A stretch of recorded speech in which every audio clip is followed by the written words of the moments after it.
देखिए, भारत में हुए पाकिस्तान द्वारा इस्लामिक अटैक के बाद जो भारत में मौजूद हैं, जो भारत की आस्तीन में सांप बन के मौजूद हैं, उनकी तस्वीरें सामने आ रही है। ये देखिए, ये महिलाएं सिर्फ इसलिए लड़ रही हैं क्योंकि पाकिस्तान का झंडा जमीन पे है, उसको निकाल रही हैं। और ये साउथ का है ये पिक्चर, ठीक है। निकाल रही हैं, इनको बहुत दिल की गहराइयों से तकलीफ हो रही है, निकाल रही हैं, बहुत बुरा लग रहा है और लड़ा अलग रही हैं, ठीक है। ऑथेंटिक सोर्स है, देख लीजिए, न्यूज़ 18 का सोर्स है, ठीक।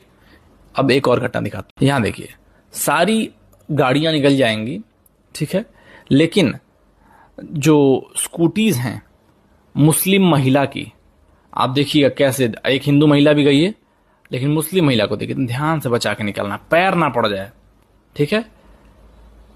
बस इन्हीं को बचाना था, बाकी आधी दुनिया निकल रही है, सबको किसी कोई दिक्कत नहीं, लेकिन मुस्लिम महिला कैसे, भाई ईमान के आगे ईमान का कर्ज भी तो चुकाना है। तीसरा इंसिडेंट, इस लड़की को सिर्फ इस बात का बुरा लग गया कि क्यों पाकिस्तान के फ्लैग के पोस्टर्स जमीन पे चिपकाए जा रहे हैं। अभी ये बुरा मान गई है, अभी रो रही है, लोगों से बहस कर रही थी।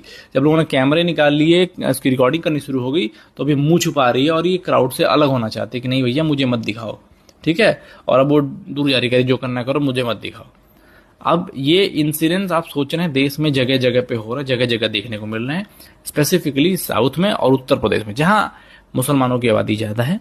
मैं उनसे कोई बहुत खिलाफ नहीं हूं, लेकिन जब लोग कहते हैं कि आतंकवाद का और आतंकवादियों का कोई धर्म नहीं होता, और वहीं कुछ खास धर्म के लोग उनको बचाने आ जाते हैं, और जब मारने से पहले कलमा पढ़ाया जाता है और पैंट खोल के देखी जाती है और मुसलमान हो या नहीं ये पता किया जाता है, तो यहीं क्लियर हो जाता है कि आतंकवाद और आतंकवादी का धर्म होता है। और अगर नहीं होता तो मुझे लिख के बता दें कि किस धर्म में कलमा पढ़वाया जाता है, बात खत्म। ये एक आखिरी घटना, ऐसी कई हुई होंगी, लेकिन सोशल मीडिया पे या फिर घूमते घामते कुछ वीडियोस जब आती हैं उस हिसाब से पता चलता है। इस बच्चे ने, आपको ऑडियो भी सुना दूंगा, इसने मोदी को गाली दी कि उसने पानी रोक दिया।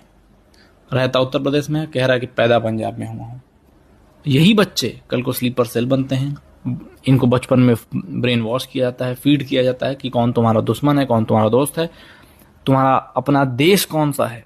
अगर इस उम्र में, अगर आज तुम इनको सिखा रहे हो कि इनका देश पाकिस्तान होना चाहिए और भारत नहीं, तो उस वक्त तुम्हारे पुरखे क्यों नहीं चले गए, और आज भी इसको क्यों नहीं पाकिस्तान भेज दे रहे, उसका कोई कारण बता दें मुझे।